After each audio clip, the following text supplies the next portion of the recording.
Cordial saludo para todos. Mi nombre es Carolina Mantilla, soy optómetra del consultorio del doctor Virgilio Galvis. Me corresponde hablarles en el día de hoy sobre las ametropías, miopía, hipermetropía y astigmatismo. Se denomina metropía la condición oftalmológica ideal, de manera que el ojo, sin hacer esfuerzo o sin ayuda de lentes, logra converger por refracción los rayos lumínicos con origen en el infinito óptico que se considera la distancia de 6 metros o más, pues a esa distancia los rayos llegan al ojo siendo paralelos, enfocándose justo sobre la retina. De esta manera el ojo transmite por el nervio óptico al cerebro una imagen nítida para una correcta visión. Se habla, por lo tanto, de ojo hemétrope cuando no existe defecto de refracción. La circunstancia contraria, es decir, la existencia de defecto de refracción, se llama ametropía. Esto se debe a que la córnea y el cristalino trabajan juntos para proyectar las imágenes a la retina. Es necesario que la córnea tenga un poder dióptrico de 43 dioptrías, el cristalino un poder de más o menos de más 19 a más 20 dioptrías y una longitud axial entre 23 y 24 milímetros. Si anatómica y funcionalmente todo esto está bien, vamos a tener una perfecta visión, pero si existe algún problema en el nervio óptico o la retina, el ojo, a pesar de ser hemétrope, va a ver mal. Esto es porque la hemetropía se refiere solo al enfoque y no a la visión, así que un ojo hemétrope puede ser ciego. En la hemetropía, cuando una persona observa un objeto ubicado a 6 metros, este emite unos rayos paralelos que van a sufrir una primera convergencia al atravesar la córnea, una segunda convergencia al atravesar el cristalino, para formarse sobre la retina una imagen invertida. Esta información se transmite al cerebro por medio del nervio óptico para formarse una imagen nítida y derecha.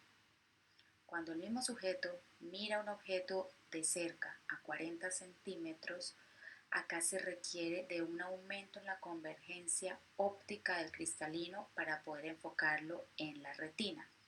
En este mecanismo, el músculo ciliar se contrae, las zónulas que sostienen al cristalino se sueltan y permite que este cristalino se abombe. Así se aumenta la convergencia de los rayos y este se puede ubicar sobre la retina. Es importante entender que una persona presbítera, las personas mayores de 40 años, aunque sean hemétropes, que vean bien de lejos, van a tener una dificultad de cerca por la pérdida de acomodación. Entonces, un hemétrope puede tener buena visión de cerca si acomoda, pero puede tener mala visión de cerca si es presbítera, aunque siga siendo hemétrope. En el proceso de hemetropización les quiero contar que todas las personas nacemos hipermétropes, así es como debemos nacer. ¿Por qué? Porque el ojo es más corto de lo normal.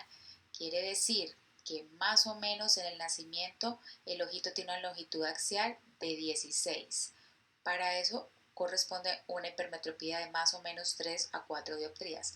Hacia el año de edad la longitud axial está más o menos en 20 milímetros, entonces esa hipermetropía ya ha bajado un poco a una dioptría. De los 6 a los 8 años, 0,50 dioptrías, y en la pubertad, cuando ya ha logrado más o menos los 24 milímetros, debe ser neutro, no debe haber ningún defecto visual. Una persona que en este momento tenga una hipermetropía seguramente continuará con su hipermetropía de por vida, o una persona que tenga miopía en algún momento de estos años hasta los 8 años seguramente continuará miope. La ametropía, entonces, es el sistema óptico con enfoque inadecuado. Los tres defectos refractivos que vamos a estudiar a continuación son la miopía, hipermetropía y los astigmatismos. Antes de hablar de las ametropías, quisiera recordar el término acomodación. Se conoce como acomodación al proceso en el que el cristalino permite al ojo enfocar objetos cercanos. Para ello, el cristalino aumenta su espesor y su curvatura gracias a la contracción del músculo ciliar. Esta capacidad de acomodación se va disminuyendo con la edad. Se puede observar hacia la cuarta o quinta década de la vida, denominándose esta pérdida de acomodación presbicia. Cuando estamos haciendo el examen de optometría, necesitamos que el paciente tenga su acomodación relajada. Para ello, le pedimos al paciente que mire al frente nuestra cartilla de Snellen, la letra más grande. También le anteponemos un lente de +2 a los dos ojos para hacer que esa acomodación esté relajada. Hay un medicamento que se utiliza mayormente en niños, ya que ellos cambian la mirada, no tienen buena concentración, entonces le aplicamos una gotica de ciclopentolato al 1%. Con esto garantizamos que esa acomodación esté quieta y así podemos realizar y dar la fórmula final al niño. Hay otro medicamento que se llama atropina. Este tiene un efecto prolongado de una semana, 7 días a 10 días aproximadamente. Normalmente en nuestra consulta aplicamos el ciclopentolato a todos los niños y alguno que otro adulto que queremos descartar algún problema en su acomodación. Comencemos hablando de la miopía. La miopía es el defecto de refracción en la cual la persona tiene mala visión de lejos y buena visión de cerca. Un sujeto que mira un objeto ubicado a 6 metros, emite unos rayos luminosos paralelos que van a converger en un punto focal situado delante de la retina, en lugar de converger sobre la retina. Es decir, se produce un problema de desenfoque. Cuando el paciente miope va a ver de cerca, el punto focal cercano se corre hacia atrás y llega a la retina. Esta persona no necesita ejercer la acomodación o necesita ejercer muy poca acomodación. Por ello es que los miopes, como no necesitan acomodar, siguen viendo bien de cerca sin gafas, aunque sean presbitas. Los signos y síntomas que un paciente miope reporta son, inicialmente, y lo primero es mala agudeza visual lejana.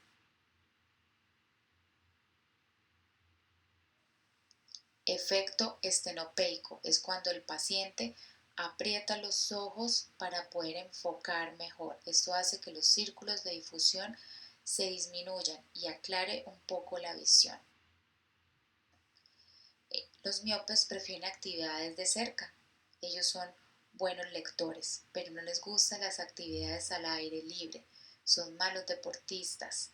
Hay que tener en cuenta que los últimos estudios demuestran que el paciente miope debe exponerse al sol. Al exponerse al sol genera unas enzimas y reacciones químicas que hacen que la esclera se endurezca. Al endurecerse no hace que evita que ese ojo crezca. Entonces es importante que el paciente tome sol. Y pues tiene una presbicia compensada. Al paciente miope sí le da la presbicia. Un paciente miope después de los 40 años necesita retirar sus gafas para poder ver claro, pero si tiene sus gafas puestas no va a lograr buena visión, o sea, el paciente miope también le da presbicia. La etiología de la miopía. Dos causas entonces. La longitud axial quiere decir que la longitud axial del ojo miope es más larga o mayor a lo normal. Habíamos dicho que normalmente se está entre 23 y 24 milímetros, pues en el miope puede ser de 25, de 26. Se habla que por cada milímetro de longitud axial se induce una miopía, es decir, si un paciente tiene 25 milímetros va a tener en teoría una miopía de -3. La otra causa es de curvatura, quiere decir que la córnea es más curva de lo normal, o sea, mayor a 44, 45 dioptrías. Esto hace que cuando los rayos procedentes del infinito chocan contra la córnea hay una mayor convergencia. Al haber una mayor convergencia, pues esa imagen no va a llegar hasta la retina, sino se queda antes. En este proceso de metropización, pues lo que vamos a ver es que durante el crecimiento del ojo, este va a seguir aumentando y se empieza a generar una miopía que normalmente se dispara en la pubertad y en el desarrollo. Puede llegar a ser hasta menos 20, menos 30 dioptrías, es incierto. Por eso, cuando una persona está interesada en hacerse cirugía refractiva, se debe esperar a cumplir los 20 años, porque se supone que a partir de esa edad, esa miopía se debe estabilizar. Es interesante hablar un poco de la prevalencia de la miopía, pues las estadísticas han demostrado que en la población blanca en general, América, Europa y Australia, el 3% de los niños van a tener miopía entre los 5 y 7 años.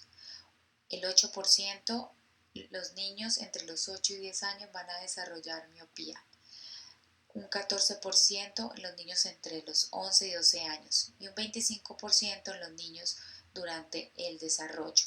Algo diferente a la población asiática, donde el 84% de la población son miopes. ¿Esto por qué? Por la era digital, porque están expuestos siempre a dispositivos, a iPad, a computadores. Entonces ellos tienen un trabajo permanente en visión próxima donde hay un exceso de trabajo, de acomodación. Eso está comprobado que lleva al desarrollo de la miopía. Los estudios han demostrado que la miopía se considera como una epidemia, ya que para el año 2050 se espera que el 70% de la población mundial sea miope. Esto debido al exceso de trabajo en visión próxima, las malas condiciones de iluminación y la poca actividad al aire libre. La persona que Hablemos de los factores de riesgo en la miopía. El más importante, el factor genético. Cuando papá y mamá son miopes, el niño va a tener una probabilidad de entre el 30 y 40% de ser miope.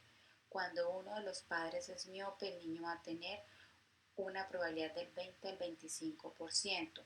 Cuando ningún padre es miope, solamente un 10%. El factor ambiental, como se los he venido nombrando, también es supremamente importante. El exceso en trabajo en visión próxima, el exceso de exposición a la luz azul que emiten los computadores, los iPads, los celulares, la poca actividad física y la poca actividad y exposición al sol hace que la miopía avance en el que ya la tiene y se desarrolle en el que no la tiene. Acá nuevamente les recalco los factores de riesgo, el factor ambiental, leer constantemente, muy cerca y por mucho tiempo, hay que hacer pausas activas, hay que cerrar los ojos más o menos cada 45 minutos, descansar, mirar al infinito, pararse, darse una vuelta. Eso hace que la acomodación se relaje. La mala iluminación y la poca actividad en campo abierto. Todos estos son factores de riesgo para desarrollar la miopía. Es importante hacerse los exámenes periódicos visuales. Es importante que los papás y ustedes médicos tomen conciencia de que todos los niños deben ser evaluados en un consultorio optométrico con las condiciones y aparatos adecuados para poder hacer un examen certero, porque la no corrección o la hipocorrección o una mala corrección también puede hacer a que una miopía avance con el tiempo. Existen dos tipos de miopía. La benigna es la que inicia entre los 12 a 17 años de edad. Es inferior a 6 dioptrías. Su cambio anual es entre 0,25 y 0,75 dioptrías. Es aquella que se estabiliza aproximadamente a los 20-25 años. Tiene más o menos 10 años de progresión. Por eso, cuando una persona está interesada en hacerse cirugía refractiva, le decimos que debe ser después de los 20 años porque en este momento de la edad es cuando ella tiende a estabilizarse. Todo lo contrario a una miopía maligna que inicia antes de los 10 años, es mayor a 6 dioptrías, su cambio anual es más de una dioptría y la estabilidad es incierta. Puede ser de 15, 20 hasta 30 dioptrías. En la parte inferior tenemos dos cortes histológicos donde podemos ver la longitud axial de un ojo miope con una miopía benigna y un ojo con una miopía maligna donde podemos ver que tiene una longitud axial aproximadamente de 30 milímetros. Es importante que el paciente miope, además de hacerse una valoración por optometría, también se haga una valoración de oftalmología para que bajo el efecto de dilatación sea valorado su fondo de ojo. Los miopes tienen una probabilidad de hacer degeneración látiz en un 22.7% y desprendimientos de retina en un 3% en mayores de 6 dioptrías de miopía. En la foto podemos ver una degeneración látiz al lado izquierdo en la foto inferior de la izquierda y al lado derecho podemos ver esa fotocoagulación que se realizó para evitar un desprendimiento de retina posterior.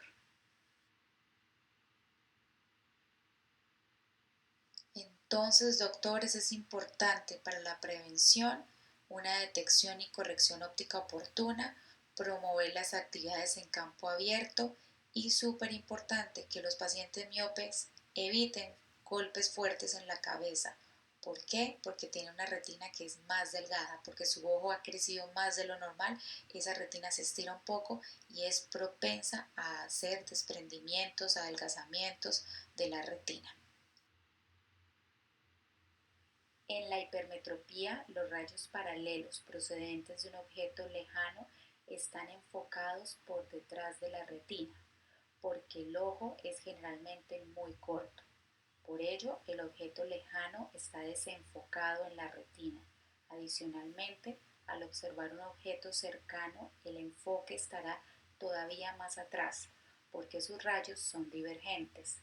Es decir, un ojo hipermétrope está desenfocado tanto de lejos como de cerca.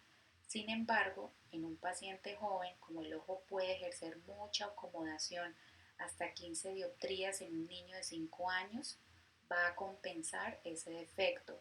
Y si es un niño, puede tener buena visión tanto de lejos como de cerca, pero entonces presentará síntomas por el esfuerzo acomodativo excesivo. Es decir, que la sintomatología del hipermétrope varía con la edad, porque la amplitud de acomodación va disminuyendo con el paso de los años. En los niños y adolescentes, como acomodan en general más de 8 dioptrías, pueden compensarla como se explicó y ven bien de lejos y de cerca, aunque se cansan al leer, porque además de acomodar las dioptrías que tengan de hipermetropía, deben acomodar 3 dioptrías que se requieren para la visión próxima. Es decir, si por ejemplo tienen hipermetropía de 4 dioptrías, en visión próxima estarán acomodando 7 dioptrías, lo cual es un esfuerzo importante. Cuando ese paciente llegue a ser adulto, por ejemplo de 30 años, ya no alcanzará a acomodar esas 7 dioptrías y por ello verá mal de cerca, como si fuera présbita, pero no lo es. Simplemente se debe a que su amplitud de acomodación ya no le alcanza para compensar la hipermetropía y además acomodar lo necesario para ver de cerca. Ese paciente hipermétrope de 30 años se sentirá bien con unas gafas que le corrijan solo su hipermetropía, porque al no tener que compensarla podrá acomodar sin problema las 3 dioptrías que se requieren para la visión próxima. Por último, cuando ese paciente tenga 50 años de edad, solo acomodará una dioptría por la presbicia y el endurecimiento del cristalino. En ese momento ya no podrá compensar las 4 dioptrías de la hipermetropía y entonces verá mal de lejos y de cerca verá aún peor. En conclusión, la respuesta a la pregunta ¿cómo ve un hipermétrope de lejos? Es depende de la edad porque depende de su acomodación. En cuanto a los signos y síntomas de la hipermetropía, tenemos la astenopia, que es la condición oftalmológica que se manifiesta a través de síntomas inespecíficos como la fatiga, el dolor en los ojos o alrededor de ellos, visión borrosa, dolor de cabeza y ocasionalmente visión doble. Los síntomas suelen ocurrir después de la lectura, del exceso de trabajo en visión próxima, frente al computador o actividades que realicen y que necesiten de mucho tiempo de concentración. También es común que estos pacientes al estar leyendo se salten los renglones, que confundan las letras y que haya mucho cansancio cuando están realizando la lectura. Definitivamente, pues estas personas no son buenos lectores, evitan todas las actividades de cerca por la misma fatiga visual que les produce. Cuando el paciente es un adulto, pues definitivamente va a tener mala agudeza visual cercana. Anteriormente les decía, si es un niño, el niño puede compensar porque tiene muy buena acomodación, entonces puede compensar ese efecto visual y lograr un 20-20, mientras que un adulto no. Su capacidad de acomodación se va disminuyendo cada vez más después de que pasa los 35 años de edad y definitivamente a los 40 años ese paciente va a tener mala visión cercana. La etiología de la hipermetropía, pues la longitud axial va a ser un ojo más corto de lo normal, una longitud axial inferior a los 24 milímetros. Y si es por curvatura, pues va a tener una córnea más plana de lo normal, o sea, inferior a 43 dioptrías, es decir, 42, 41, 39 dioptrías puede llegar a ser o menos esa curvatura corneal.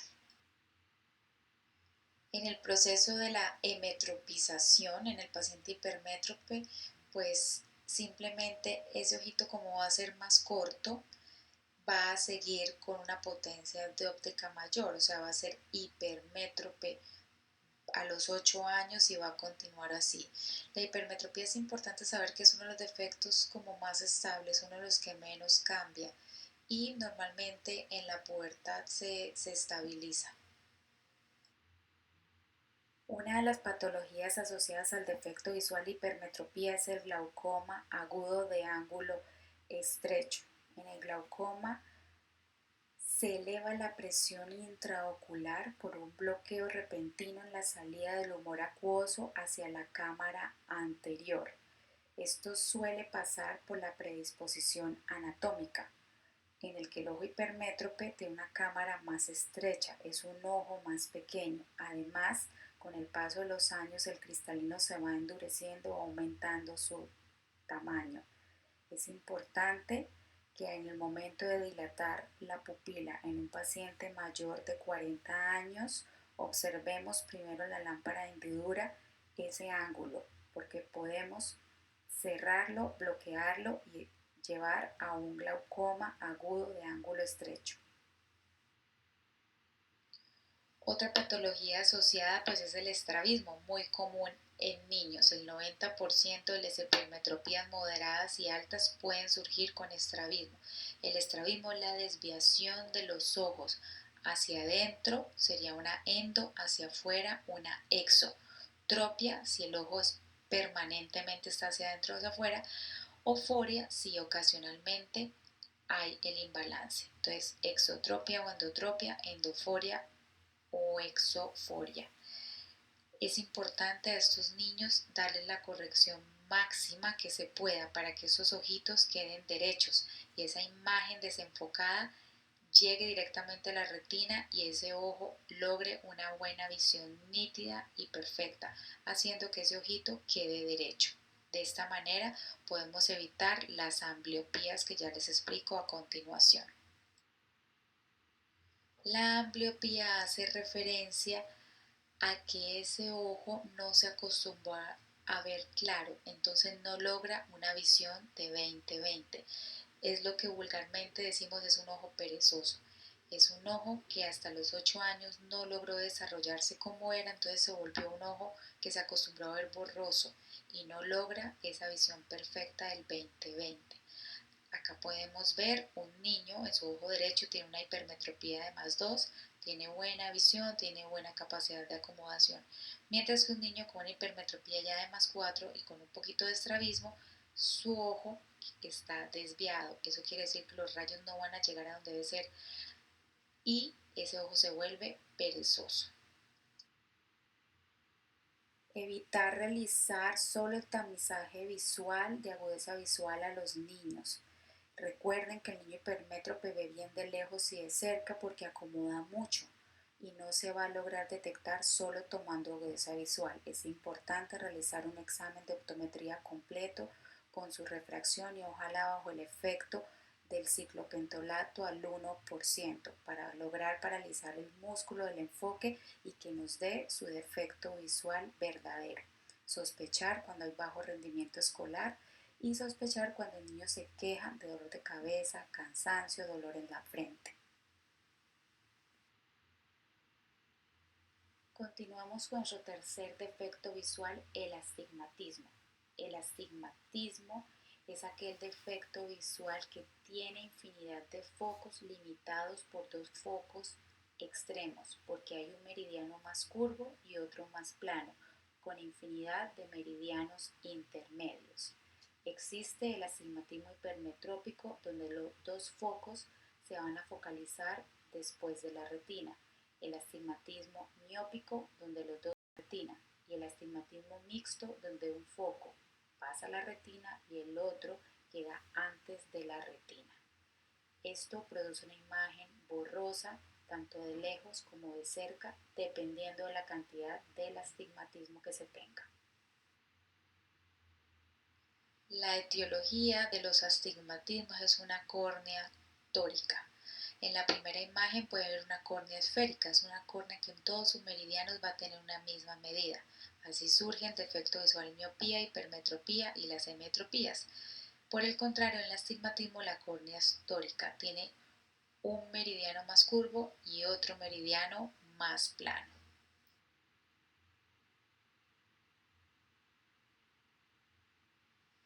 En esta diapositiva podemos ver cómo surgen los astigmatismos. En la primera imagen, donde hay una fórmula de -2 menos 1 por 0, quiere decir que ese paciente tiene un astigmatismo de una dioptría a 0 grados. Su córnea es ligeramente ovalada hacia el meridiano de 0 grados. Todo lo contrario en la segunda gráfica, donde ese paciente tiene el astigmatismo, el mismo de 1 pero a 90 grados. Entonces ese meridiano va a ser más alargado a 90 grados. Y una tercera imagen cuando los astigmatismos son oblicuos a 120 a 135. Entonces esa córnea va a ser más ovalada, en este caso a los 135 grados. En cuanto a los signos y síntomas en el astigmatismo, depende si van acompañados de miopía o hipermetropía. En el caso del astigmatismo miópico simple o miópico compuesto, los signos y síntomas van a ser los mismos del paciente miope, mala visión de lejos. En cuanto al astigmatismo hipermetrópico simple, compuesto o mixto, van a ser igual a los del paciente hipermétrope. Normalmente se van a quejar de cansancio visual, fatiga y dolor de cabeza. Importantísima esta patología a tener en cuenta y que surge normalmente con astigmatismo, el queratocono. El queratocono es una córnea que toma la forma de cono, puntuda. ¿Y esto a qué se debe? A que ese paciente que es alérgico se rasca y se rasca el ojo, como se ve en la segunda foto, y hace que esa córnea se desplace y tome la forma de cono, normalmente inferior y temporal. Ese paciente alérgico que lo ven con esa ojerita, ojo, por favor, enviarlo al oftalmólogo para que su alergia sea tratada y no lleve a desarrollar un queratocono que a punto final puede llevar a un trasplante de córnea, que es lo que nunca queremos. ¿Cómo prevenir el desarrollo de un queratocono? Sospechar en el paciente alérgico, dar las instrucciones adecuadas de alérgica, evitar el frote ocular.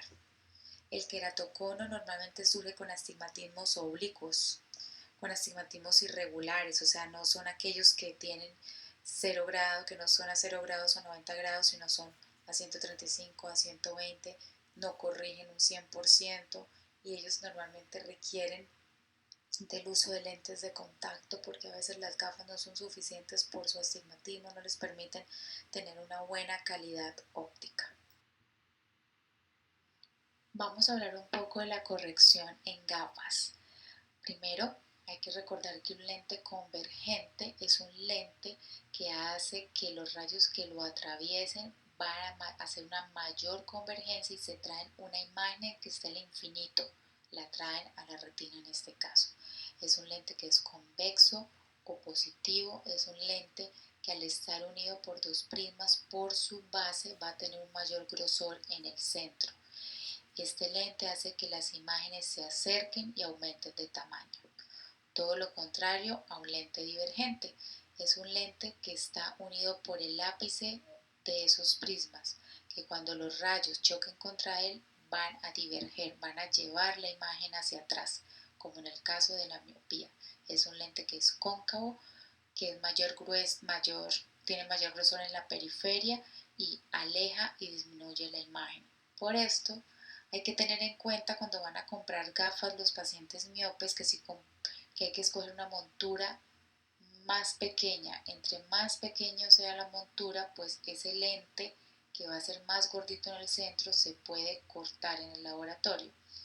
Y el paciente que sea hipermétrope, entre más grande la montura, pues mejor porque el espesor del lente se va a poder distribuir mejor en esa montura. Acá podemos ver el lente positivo cuando se antepone al ojo, va a hacer que la imagen aumente y se acerque, mientras que un lente negativo que se antepone en un ojo va a hacer que la imagen disminuya, sea más pequeña y la aleja. Así pues es como un lente esférico negativo va a hacer que esa imagen se magnifique, sea más pequeña. En la segunda foto, un lente esférico positivo va a hacer que la letra se aumente, sea más grande, como un efecto de lupa. Y un lente cilíndrico tórico, al moverse de un lado a otro, hace que esas letras se distorsionen, porque tiene dos focos. Muchas gracias a todos por su tiempo. Espero que esta charla les sea útil para su práctica, para su profesión. Y no olviden los defectos visuales: miopía, hipermetropía, astigmatismo. Muchas gracias.